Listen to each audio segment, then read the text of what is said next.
वहीं बजट को लेकर सहकारिता मंत्री जेपीएमएस राठौर ने कहा कि उत्तर प्रदेश योगी सरकार का ये बजट अब तक का सबसे बड़ा बजट है और जनता के हितों का बजट है। साथ ही उन्होंने कहा कि एक परिवार के मुखिया की सबसे बड़ी चिंता उनके परिवार की बेटियों की होती है, जिसके लिए सामूहिक विवाह में योगी सरकार ने पिछली बार 51,000 रुपए का प्रावधान किया था, लेकिन अब योगी सरकार ने 1 लाख रुपए कर दिया है। योगी सरकार का अब तक का सबसे बड़ा बजट पेश हुआ और 6,15,000 करोड़ का ये बजट कहीं ना कहीं जनता के लिए रखा गया और इस पर विपक्ष ने भी निशाना साधा और सत्ता पक्ष ने अपनी बात रखी कि सदन के अंदर ये बजट कैसा रहा, किसके लिए रहा और इसके लिए वित्त मंत्री ने पूरा खाका जो है जनता के आगे पेश किया। हमारे साथ मौजूद हैं जेपीएस राठौर जी, सहकारिता मंत्री हैं।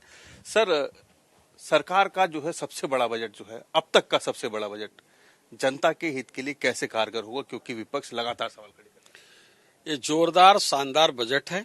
इसमें सभी के लिए योजनाएं हैं, स्वास्थ्य, शिक्षा, सड़क, किसानों के लिए, नौजवानों के लिए, महिलाओं के लिए, पिछड़ों के लिए, दलितों के लिए, वंचितों के लिए, सभी के लिए इसमें योजनाएं हैं। कोई ऐसा क्षेत्र छोड़ा नहीं है जिसमें इसमें योजनाएं नहीं।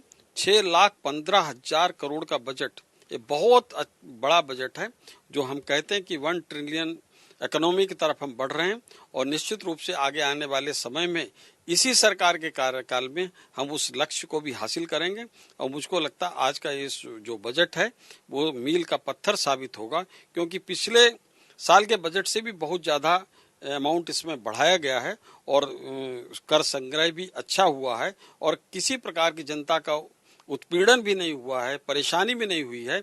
लेकिन हमने एक एक पैसा जनता का है उसका सही उपयोग किया है। अगर बात की जाए कि इस बार महिलाओं जो सामूहिक विवाह है उसके लिए एक बड़ा योगदान दिया है, पिछली बार भी था और इस बार और ज्यादा, क्या लगता है कि वाकई प्रदेश की जो चिंता है, क्योंकि शुरुआत में देखा जाए तो अन्य सरकार में 15,000, 12,000, 10,000 था, इस बार बड़ा अमाउंट। ऐसा है कि गरीबों के लिए सबसे बड़ी समस्या, जिस बाप की बेटी हो जाती बड़ी तो उसको चिंता सताने लगती, इसके बेटी के हम हाथ कैसे पीले करेंगे।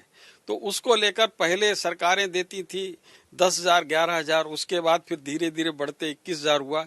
हमारी सरकार ने उसको बढ़ाकर पिछले ही कार्यकाल में 51,000 कर दिया। आज उन माता पिता की चिंताओं की जो माथे पे लकीरें चिंता की थी उनको देखते हुए माननीय योगी आदित्यनाथ जी ने उसको बढ़ाकर 1 लाख रुपया कर दिया। ये बहुत बड़ा काम गरीबों के लिए किया है। मुझे लगता है कि अब उत्तर प्रदेश में कोई ऐसी बेटी नहीं होगी जिसके माँ बाप इसके कारण परेशान हो कि हमारे पास पैसा नहीं कि मैं अपनी लड़की के हाथ पीले कर सकूं। सर, आपका विभाग अगर बात की जाए तो सरदार पटेल जी के आगे चलता चला आ रहा है तब से ही, इस विभाग की बड़ी जिम्मेदारी आपको सौंपी गई है और क्या कुछ इस बार नया रहेगा, क्योंकि ऋण को लेकर जो है, कलेक्शन को लेकर पिछली सरकारों पर आरोप लगा और इस सरकार में अब और कैसा रहेगा आगे? ऐसा है कि हमारी सरकार में पिछली बार किसी प्रकार को ऋण को लेकर निश्चित रूप से सहकारिता एक अच्छा भव्य महल था और पिछली सरकारों ने इस महल को खंडहर बनाने का काम किया है। हमारे पिछले सरकार के कार्यकाल में उसमें मरम्मत का काम हुआ है और मैं कोशिश करूंगा कि इस भव्य महल को फिर से, उसके परम वैभव को फिर से उसको स्थापित करूं। तो ये थे जेपीएस राठौर जी ने साफ तौर पर बोला कि सहकारिता का जो आयाम है उसको वापस लौटाएंगे। जिस भव्य महल को पिछली सरकारों ने नेस्तनाबूद कर दिया था उसको उसी के स्वरूप में लेके आएंगे। और बात रही उर्वरक की, तो आने वाले समय में सब फीडिंग ऑनलाइन हो जाएगी, जिससे किसानों को किसी प्रकार की कोई दिक्कत नहीं होगी और उनकी यूरिया उनके दरवाजे पर उपलब्ध हो जाएगी। शैलेश पांडे के साथ रामनुज भट्ट, जनतंत्र टीवी, लखनऊ। खबरों के निष्पक्ष विश्लेषण के लिए सब्सक्राइब करें Jantantra TV and press the bell icon. Never miss any update.